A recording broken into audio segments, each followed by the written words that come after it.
ส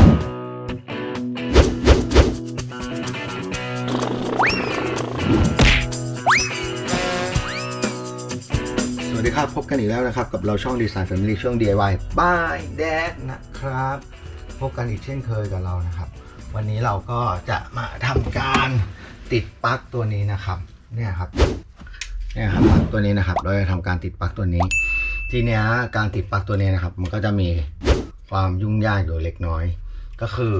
อันเนี้ยมันเป็นผนังที่เราบิวอินขึ้นมานะครับผนังเนี้ยกับชั้นวางเนี่ยครับเราบิวอินขึ้นมาทีนี้เราต้องทำการเจาะผนัง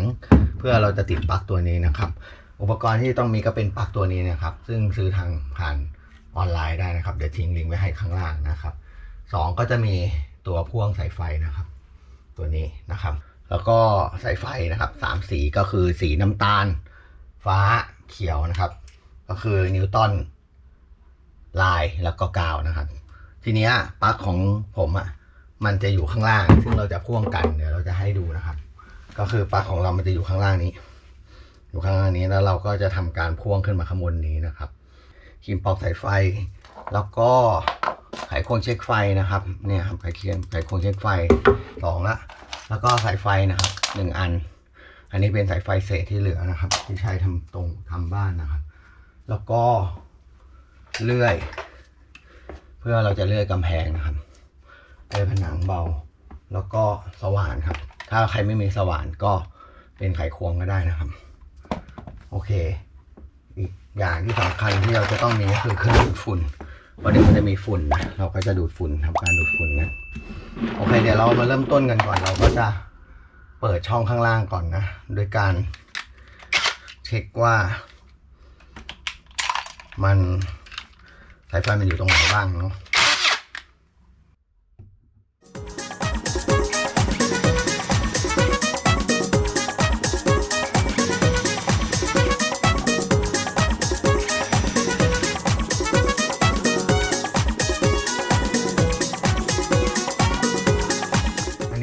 สำหรับงาน DIY นะใครที่รักงาน DIY อยากทำเองนะครับก็ลองดูไม่ยากครับอันนี้ผนังผมทำเองเป็นผนังเบาเนาะเป็นห้องนอนเราอยากได้ปลั๊กเพิ่มมาปลั๊กมีน้อยครับในส่วนของปลั๊กเขามีให้มาจากโครงการครับเป็นบ้านเดี่ยวเป็นไม่ใช่บ้านเดี่ยวที่เป็นบ้านทาวน์โฮมนะเราก็จะทำการเรื่อยถ้าไม่ใครมีจิ๊กซอว์ก็ใช้จิ๊กซอว์ได้เลยนะเราก็ใช้จิ๊กซอว์เรื่อยติดไปได้เลย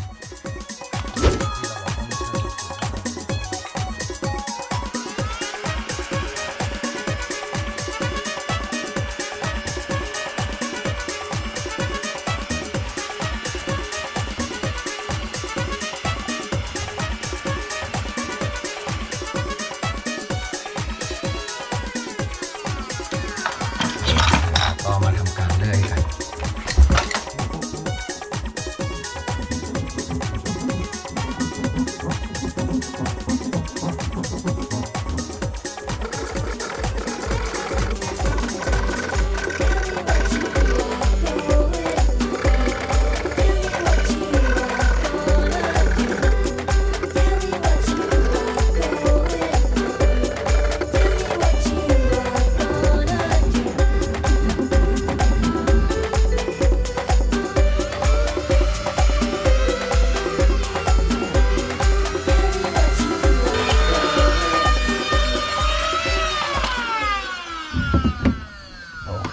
ก็เป็นการเข้าเรียบร้อยแล้วนะก็เดี๋ยวเราก็จะทำการพ่วงแต่เราจะแกะหน้ากากมันออกก่อนเราก็จะเห็นภายในของหน้ากากเป็นไงนะ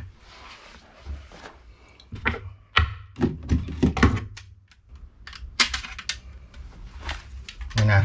มันจะเป็นประมาณนี้แล้วเราก็ยึดน็อตเราก็ทำการยึดน็อตไปนะแต่ทีนี้น็อตตรงนี้มันเข้าไม่ได้เราก็มาใส่ข้างบนนี้แทน4 ตัวนะทีนี้ก่อนเราก็มาดูข้างหลังกันข้างหลังเขาก็จะเขียนบอกนะว่าอันไหนเป็นอันไหนนะมันจะมีเขียนไว้อย่างตรงนี้มันจะเขียนไว้อยู่ตรงเนี้ยมันเล็กมากนะคือวิธีสังเกตของมันก็คือสังเกตมันจะอยู่บนเหนือของอันเนี้ยตรงตุ่มโค้งๆนี่นะซึ่งมันเล็กมากครับมันมองไม่ค่อยเห็นแต่มันได้เขียนไว้ว่านิวตันตัว L ลายแล้วก็ตัว G ก็คือกาวนะครับถ้าไม่เป็นตัว G ก็จะเป็นสัญลักษณ์นะครับรูปสายดิน นี้เราก็ทำการวัดสายไฟเนี่ยบอกสายไฟเพื่อจะเอามาใส่นะครับ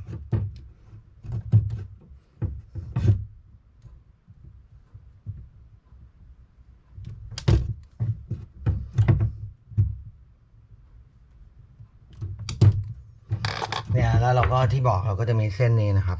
ทีนี้เส้นนี้เราก็คือมันจะมีแดงก็เป็นไฟเหลืองก็เป็นกาวฟ้าก็เป็นน้ำเงินเนี่ยก็เป็นนิวตันแล้วแต่เราจะใช้ยังไงนะแต่เดี๋ยวเราจะใช้ตามมันก็คือให้สีน้ำตาลมันเป็นสีน้ำตาลมันเป็นนิวตันสีเขียวเป็นกาว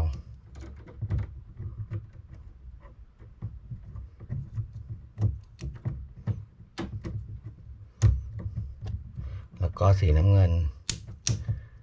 ก็จะเป็นนิวตันนะจะได้ไม่งงสลับกัน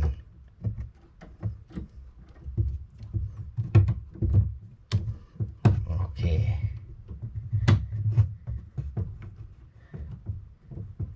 เราก็จะได้ประมาณนี้ทีนี้เราก็จะต้องทำการแกะของอันนี้ออกมาเพราะว่ามันพ่วงปลั๊กไปทางฝั่งนู้นนะทีนี้เราต้องระวังเลยเพราะว่าการที่เราแกะเนี่ยเราไม่ได้สับเบรกเกอร์ลงเนาะ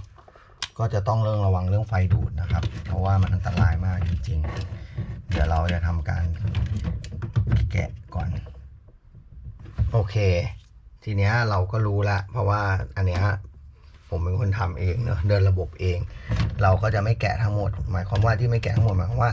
เราจะแกะแค่ชุดนี้โซนฝั่งนี้มันเป็นของเดิมที่อยู่กับตรงกำแพงแต่อันนี้มันลอยไปทางด้านนู้นเนาะเราจะแกะแค่ฝั่งนี้ฝั่งเดียว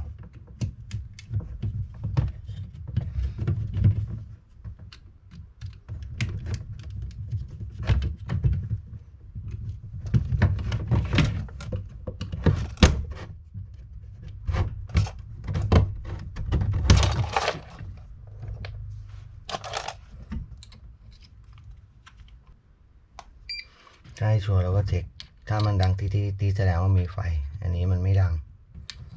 โอเค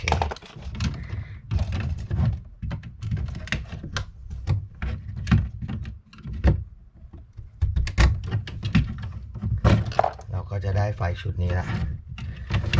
ใส่เข้าไปเก็บเหมือนเดิมก็ใส่ตามสายเหมือนเดิมครับก็เหมือนที่บอกครับก็เป็นน้ำตาลก็เป็นนี่สีแดงสีเหลืองก็เป็นกราว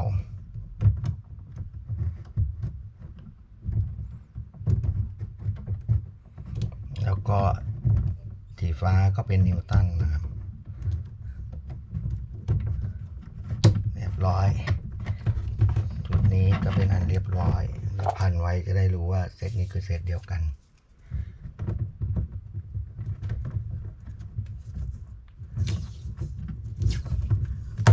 นี่ครับทีเนี้ยเราก็จะได้ไฟไปทางปลั๊กฝั่งด้านนู้นด้วยนะครับแล้วก็เราก็จะมาพ่วงกับนี้โดยการที่เส้นที่เราตัดเมื่อกี้นะครับเศษ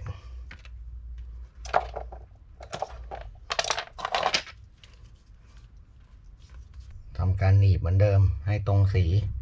แดงคือน้ำตาลเขียวคือกาวแล้วก็ฟ้าคือนิวตันเบอร์ 2.5 นะครับเสร็จแล้วเราก็เสียบเข้าไปกับของอันเดิมก็คือสีน้ำตาลเรายังไม่เสียบทีหลังให้เราเสียบสายนิวตันก่อนเพื่อความปลอดภัยแล้วก็เสียบสายกาวแล้วก็ค่อยเสียบสายลายเข้าไปเราก็เก็บสายเข้าไปเหมือนเดิมนะนี่เรามาเช็คดูนะว่าติดไหมนี่ไฟติดแล้วเห็นไหมไฟติดแล้วนะแสดงว่าไฟมาเนี่ยติดแล้ว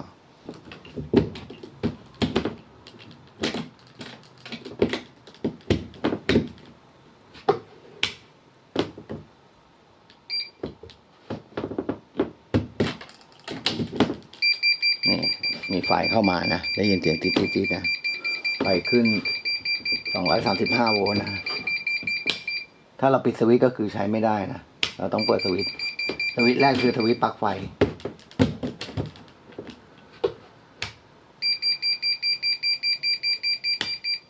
นี่ครับแล้วก็ปิดฝาเป็นอันเรียบร้อยครับเสร็จแล้วมีแค่นี้เลยครับง่ายๆสำหรับการพ่วงปลั๊กแล้วเรามีปลั๊กตัวคอนเนคเตอร์มาต่อนะครับถ้าเราต่อเข้าไปในนั้นปลั๊กมันเต็มแล้วมันก็ทำไม่ได้นี่นะเดี๋ยวเราจะเอาไมโครโฟนไปชาร์จดูอันนี้เป็นไมโครโฟนไม่ขึ้นไฟเขียวนะครับแต่ถ้าเราเปิดปุ๊บเห็นไหมครับเนี่ยกำลังชาร์จอยู่ครับใช้ได้ปกติทีนี้ถ้าเกิดตัวนี้เราว่ามันสว่างไปเดี๋ยวเราอาจจะบังเราก็ได้นะครับหาอะไรมาบังเอาสติกเกอร์สีขาวมาแปะบังจะได้ไม่สว่างเพราะเดี๋ยวตอนคืนมันจะสว่างเนี่ยครับเอาออกเสียบได้2ติดทั้ง2อันนะครับเนี่ยครับไม่ได้นะถ้าเปิดสวิตช์ไฟอันนี้ก็คือใช้ไฟโซนนี้ถ้าเปิดสวิตช์ไฟโซนนี้ก็จะใช้ไฟโซนนี้ทั้งหมดพร้อมกับ USB ทั้ง2ช่องนะครับแต่ถ้าเราปิดตัวแรกเนี่ยครับก็จะใช้ไม่ได้ครับปลั๊กไฟจะใช้ไม่ได้นะครับแล้วก็ USB ก็จะใช้ไม่ได้ด้วย USB จะคุมได้สวิตช์ตัวนี้ตัวเดียวเลยครับก็จบแล้วครับมีแค่นี้เลยครับง่ายๆครับแต่ระวังฟืนไฟด้วยครับอันนี้มันต่อปลั๊กพ่วงขึ้นมาแค่นั้นเองนะครับมีคอนเนคเตอร์เดี๋ยวอุปกรณ์ต่างๆที่ว่าต้องเอามาใช้ในการพ่วงหรืออะไรก็ตามเนี่ยเดี๋ยวผมจะทิ้งลิงก์ไว้ให้ข้างล่างนะครับไปกดดูเอาก็ได้นะครับไปจัดหาซื้อเอาได้เลยนะครับราคาเดี๋ยวนี้ไม่แพงสำหรับคลิปนี้นะครับเป็นคลิปง่ายๆที่ว่าเดินปลั๊กไฟเดี๋ยวคลิปหน้าจะทำอะไรก็ลองติดตามเข้าไปชมกันดูนะครับท่านใดที่เข้ามารับชมแล้วยังไม่ได้กด Subscribe กดไลค์กดแชร์ก็ฝากกด Subscribe กดไลค์กดแชร์ให้เราด้วยนะครับเป็นกำลังใจให้เราด้วยนะครับต้องขออภัยกับเพื่อน FC ที่เคยติดตามกันมานานนะครับเพราะว่าช่วงนี้ห่างหายไปนานครับพอดีติดงานส่วนตัวเยอะหลายอย่างครับแล้วลูกเริ่มโตแล้วก็ฝากกดติดตามด้วยละกันแล้วก็ยังอย่าทิ้งกันนะครับฝากรับชมด้วยนะครับถ้าชอบคลิปนี้ก็อย่าลืมกดไลค์กดแชร์ให้ด้วยนะครับขอบคุณนะครับแล้วเดี๋ยวคลิปหน้าทำอะไรเดี๋ยวก็ไปติดตามกัน